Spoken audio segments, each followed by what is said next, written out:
தேவஜனமே, இயேசுவின் நாமத்தில் உங்களை வாழ்த்துகிறேன். 30வது நாள் லெந்து காலத்தின் தியானத்துக்கு உங்களை நான் வரவேற்கின்றேன். இன்றைக்கு நாம் எடுத்துக்கொள்ளப்பட்ட பாடம் அப்போஸ்தலர் நடபடிகை 20வது அதிகாரம் 23வது வசனத்திலிருந்து 38வது வசனம். இது ஒரு கடினமான ஒரு காரியம். ஏன்னா பவுல் அப்போஸ்தலன் பிரியாவுடைய உரையை வழங்குகிறாரு. அது பிரியாவுடைய மட்டுமல்ல, அவர்களை விட்டு போற மட்டுமில்லை, அந்த உலகத்தையே விட்டு போகத்தக்க உள்ள ஒரு ஆயத்தத்தில் பவுல் இருக்கிறார். நம்ம ஜெபிப்போம்.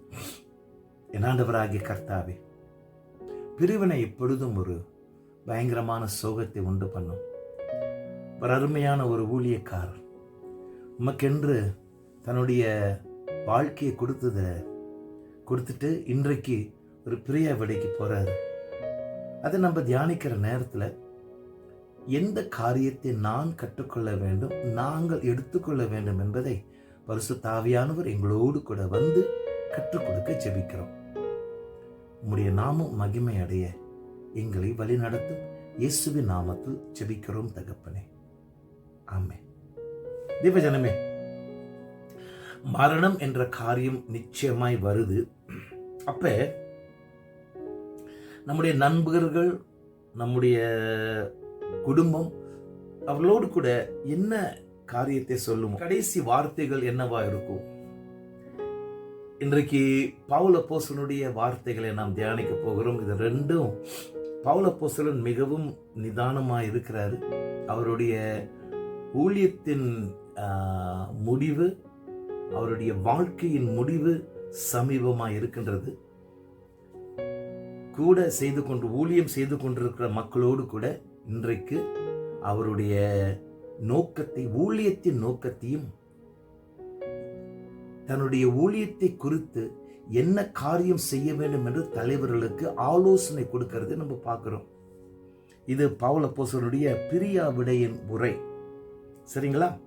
25வது வசனத்துல அவர் சொல்றாரு, இங்க இருக்கிறவங்க ஒருத்தவங்க கூட இனிமேல் என்ன பார்க்க மாட்டீங்க. அது பயங்கரமா ஒரு சோகத்தை மட்டுமில்ல, ஒரு ஷாக் கொடுத்துருக்கும். எருசலேமில் என்ன நடக்க போகுதுன்னு தெரியாது. ஆனால் எருசலேமை நோக்கி செல்லுகிறார்.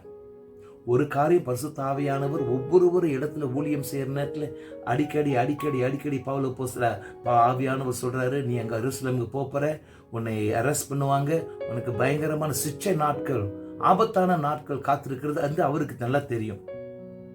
இப்பொழுது அவர் தன்னுடைய பிரியாபடி காரியத்தை சொல்லுகிற நேரத்தில் தன்னுடைய ஊழியத்தின் நோக்கம் எப்படி இருந்தது, எந்த காரியம் அவரை உற்சாகப்படுது, what was his motivation in the ministry, what was his attitude, அவருடைய மனநிலை எப்படியா இருந்தது. நம்பர் 1, அவர் சொல்றாரு, நான் முதல் வந்த நாளிலிருந்து ஆசியா கண்டத்தில் இருந்த நாட்கள் முழுதும் உங்களுக்கு நல்லா தெரியும் நான் எப்படி ஊழியம் செய்தேன்.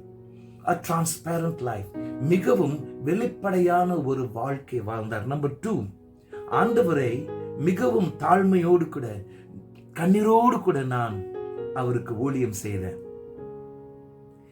எங்கேயும் பிரசங்கிக்கிறதுக்கு நான் தாமதிக்கல. வெளிப்படையாகவும் குடும்பமாக சென்று எந்த காரியம் பிரயோஜனமா இருக்கின்றது என்பதை உங்களுக்கு போதித்தேன். யூதர்களும் சரி, கிரேக்கர்களும் சரி, வித்தியாசம் பாராதபடி இருவர்களுக்கும் இயேசுவின் ரட்சிப்பு தேவை என்று நன்றாக கற்றுக் கொடுத்தேன். நான் எருசலேமுக்கு போறேன், எனக்கு என்ன இருக்க போது அங்கன்னு எனக்கு தெரியாது, ஆபத்து இருக்குன்னு தெரியும். கர்த்தருக்கு ஸ்தோத்திரம். என்னுடைய எல்லா நோக்கமும் நான் சாகரத்துக்கு முந்தி என் கர்த்தர் என்னுடைய கையில் ஒப்பு கொடுத்த அந்த ஊழியத்தை நான் முடிக்கணும் சொல்லிட்டு, இப்ப தான் விட்டு போகிற சபை தலைவர்களுக்கு சில அறிவுரைகளை கொடுக்கின்றார். அது ரொம்ப கவனமா நம்ம கேட்கணும். நம்பர் 1, உன் மேலையும் உனக்கு பரிசுத்த ஆவியானவர் கொடுத்த அந்த சபை மேலும் கவனமாயிரு. Keep watch. உன்னுடைய வாழ்க்கை மேலும், உன்னுடைய சபை குடும்பத்தின் மேலும் வாட்ச், கவனமாயிரு, காத்துக்குள். ஏன்? தேவஜனமே, பவுல் அப்போஸ்தலன் அடிக்கடி சொல்கிற ஒரு காரியம், எல்லாருக்கும் பிரசங்கிச்சுட்டு இப்ப என்னையே நான் ஒரு ஒரு தகுதி இல்லாதவனாய் போயிட்டேன், போகக்கூடாது என்று என்னுடைய சரீரத்தை நான் கட்டி வைக்கின்றேன். ஸோ தலைவர்கள், சபை ஊழிய தலைவர்கள் இதை ரொம்ப கவனமாய் கேட்கணும். நம்மை கவனமாய் காத்துக்கொள்ளணும். அதே கவனம் நம்முடைய ஆண்டவர் நமக்கு கொடுத்த, பரிசுத்த ஆவியானவர் நமக்கு கொடுத்த பொறுப்பாய் இருக்கும் சபையை கவனிக்கணும். இரண்டாவது, மேய்ப்பனா இருங்கன்னு சொல்றாரு. பாதுகாக்கிறது ஒண்ணு, இரண்டு, மேய்ப்பனாய் இருக்க வேண்டும். தூரோன் பாடான், தேவை இருக்கும் பொழுதும் மக்களுக்கு தேவையான காரியத்தை சொல்லுகிறதிலையும் பராமரிப்பிலையும் ஒரு மேய்ப்பனா இருக்க வேண்டும். ஆடுகளுக்கு ஆறுதல் கொடுக்கணும், சில நேரத்தில் ஆடுகளை தூக்கணும், சுமக்கணும். பழைய ஏற்பாட்டில் ஆசாரியர்கள் இங்க 2 கல்லும் இங்க ஒரு கல்லும் வைத்திருப்பார்களாம் அவங்களுடைய ஆசாரிய உடையில. இந்த கல்லிலையும் இந்த கல்லிலையும் 6 இஸ்ரவேலின் கோத்திரர், இங்க 6 இஸ்ரவேலின் கோத்திரர். இங்க இந்த பகுதியில 12 இஸ்ரவேலின் கோத்திரத்தின் பெயர் இருக்கும். என்ன அர்த்தம்? ஒரு மேய்ப்பன், ஒரு ஆசாரியன் அந்த குடும்பத்தை, 12 கோத்திரத்தை தன்னுடைய தோளில் சுமக்கிறவன் மட்டுமல்ல, தன்னுடைய இருதயத்தில் தாங்கிறவன். சோ பவுல் அப்போஸ்தலன் அதே ஊழியத்தை தான் சொல்றார். கீப் வாட்ச், பி எ ஷெப்பர்ட். அடுத்தது எச்சரிக்கை.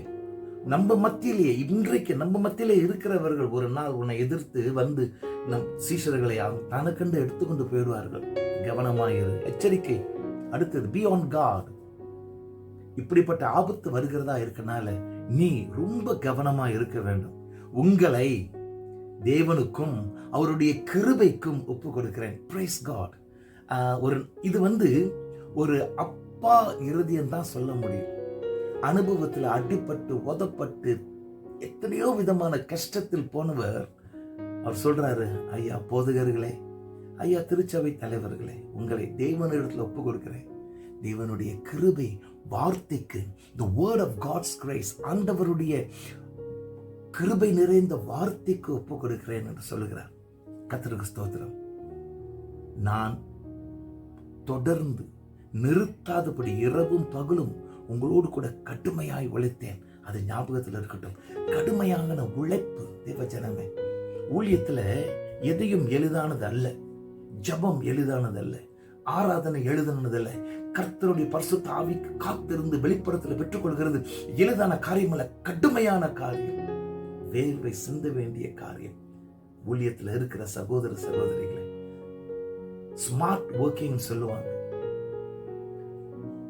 There cannot be smart working without hard working. கடுமையான உழைப்பு இல்லாதபடி அறிவோடு கூட ஊழியம் செய்ய முடியாது. அவர் சொல்றாரு, கடுமையான ஊழியம். கர்த்தருக்கு ஸ்தோத்திரம். தேவ ஜனமே,